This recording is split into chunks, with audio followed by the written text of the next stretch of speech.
pretty disturbing story, and I wanna probably give you two warnings, starting with the first one. This is a difficult story, and I wanna give you a trigger warning in case stories of sexual misconduct, details of sexual misconduct make you uneasy.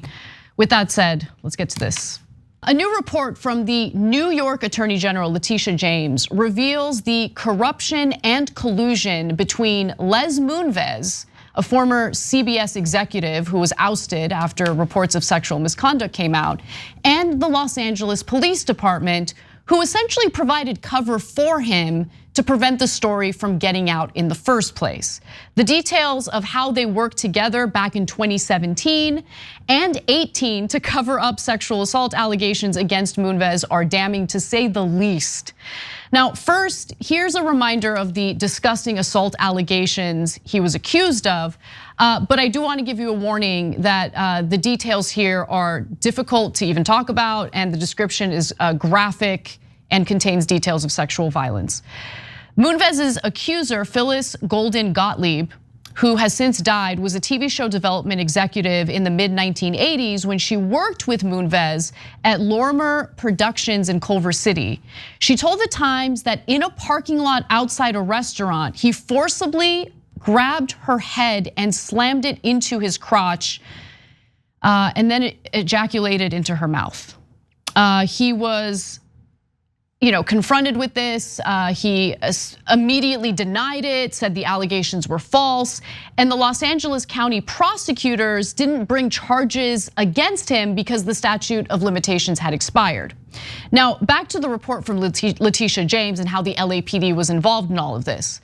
The report comes 5 years after the LAPD captain tipped off CBS executives, telling them a woman had come to the department's Hollywood station to report that Moonves had allegedly assaulted her in the 1980s. Somebody walked in the station about a couple hours ago and made allegations against your boss regarding a sexual assault, the police captain said in a November 10th, 2017 voicemail message left for a CBS executive, according to the report. It's confidential, as you know, but call me. Now, over the next few months, the LAPD met in person with Moonves and secretly provided him and other CBS executives with status updates on the investigation. Helping him out, giving him the inside baseball, insider information he needed. They also gave Moonves details, personal details about the alleged accuser. Now, the captain slipped CBS a copy of the accuser's report, and top CBS executives then began investigating the victim's personal circumstances and that of her family, the report said. And this is very common. Harvey Weinstein did something very similar to his victims, where if he thought there was any possibility that they would report him to the police, or if they had already accused him publicly, he would have all of his Oppo researchers dig into these women's personal lives, and then he would tell them, look, we're gonna come out with this terrible information about you. We're gonna destroy your reputation. It was a form of intimidation to prevent these women from coming forward or to recant their stories. Now, apparently the police captain had such a chummy relationship with Moonves and CBS's executives that he had been part of Moonves' security detail for the Grammy Awards for several years. So he actually had a personal relationship here. Both sides wanted to downplay the seriousness of the woman's allegations, which came in the heat of the Me Too movement. CBS executives were assured by the captain, meaning the police captain, that LAPD implemented controls to prevent news of the police report from leaking to the press. Hopefully we can kill media from PD, then figure out what complainant number one wants, Moonves wrote the captain and a CBS assistant in one text message obtained by the Attorney General. And then 8 months later, turns out LAPD couldn't really help him because the public became aware of the allegations against Moonves. Then in July of 2018, there were allegations from 6 more women who said that Moonves assaulted or harassed them while they were working together. So I've got more details. This guy was so gross. And just one side note, remember, Leslie Moonves was the CBS executives who just openly said, Donald Trump, bad for the country, great for our ratings. right? Yeah. That's who that guy was. And he said, "Bring it on, Donald." Yeah. And he did. Yeah. Well, Moonves knew a thing or two about that apparently. So look, two parts to the story. One is that when I was growing up, I didn't understand what cops were. I misunderstood. I thought they were here to protect us. Now I realize, no, they're here to protect the rich and powerful, period. And so if you're still under that misimpression that they're here to protect you, God bless you. But look, if you're upper middle class, you're gonna be all right. You're gonna be all right. They generally come to help you. And if you're rich, you're set. They're basically your bodyguards that the rest of us all pay for, okay? So that's why this guy doesn't, he probably thought like this is the most obvious thing in the world. A poor, powerful person is being accused of something they probably did. I have to immediately help them. So, I mean, if they hadn't gotten caught with Ronan Farrow did a great story on Moonves. He had done it many, many times. They had at least 6 women on the record with very similar allegations. But if they hadn't found that all out, what would have happened? The cops in LA would have covered it up for Moonves.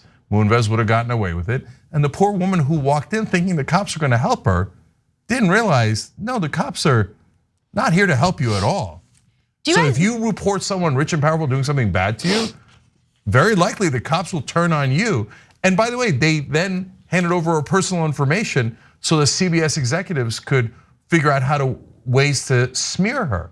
So by going to the cops, she actively hurt herself. And also prevent any personal damage that they might experience from, let's say, the stock of CBS going down after it's reported, right, that their executive is sexually assaulting and harassing people that he works with.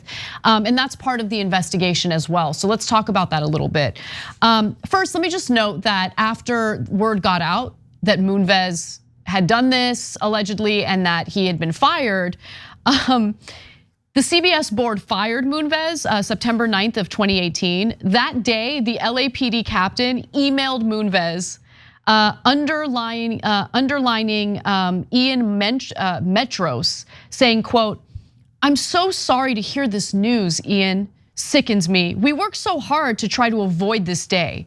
The captain sent a note to Moonves 2 days later. "I'm deeply sorry that this happened.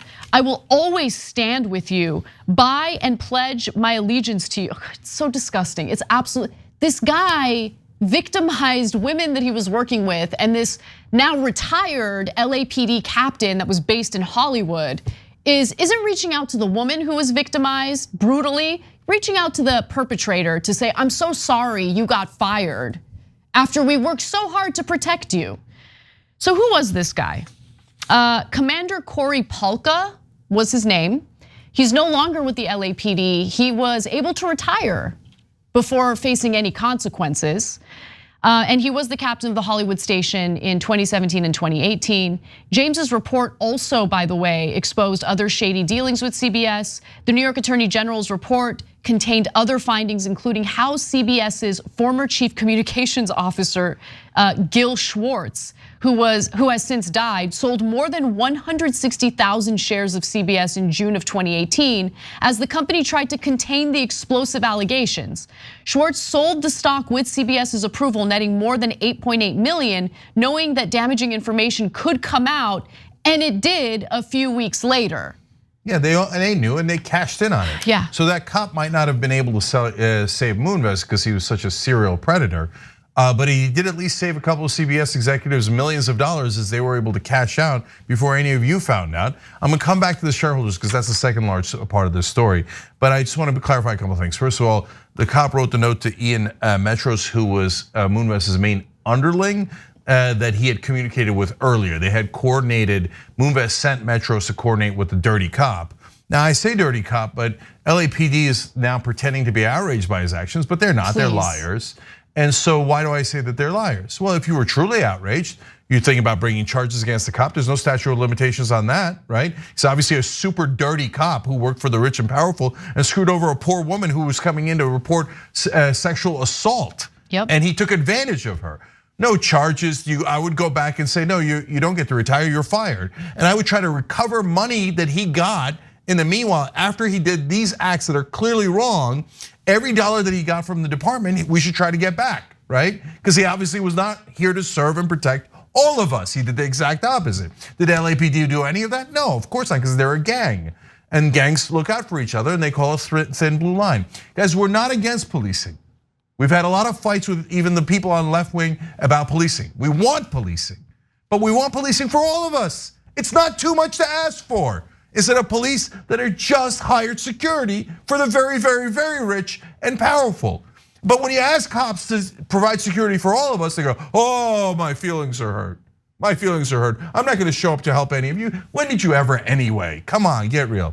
Now back to the suit. Letitia James, oh, okay, look, the Attorney General in New York sticking up for the little guy. Is she? No, the money went predominantly to the shareholders of CBS, yes, who are also extraordinarily wealthy. Yep. There might be a couple in there that are middle class, but overall, the great majority of them are very wealthy. So don't get it twisted. It didn't go to the victims. It never goes to the victims. No, and I get why Letitia James did it. Don't get me wrong. It's easier to bring charges and to press forward on civil or criminal, but especially on civil litigation for shareholders because they have certain rights. They have more very rights than anyone else. That's exactly right. Yeah. So, but the problem is with the system that says shareholders get rights, but you don't, right? Yep. So I don't mind the shareholders having rights. I think that's good. I think this suit is good. Credit to Letitia James for pursuing it. But wouldn't it be nice if the rest of us had rights too? Yeah, it would. She's now passed away, but was she ever gonna get money? How about her family? Of course not. Only the beloved shareholders. Thanks for watching The Young Turks, we really appreciate it. Another way to show support is through YouTube memberships. You'll get to interact with us more. There's live chat emojis, badges.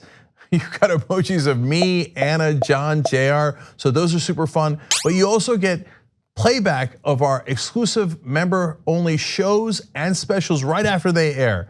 So all of that, all you gotta do is click that join button right underneath the video. Thank you.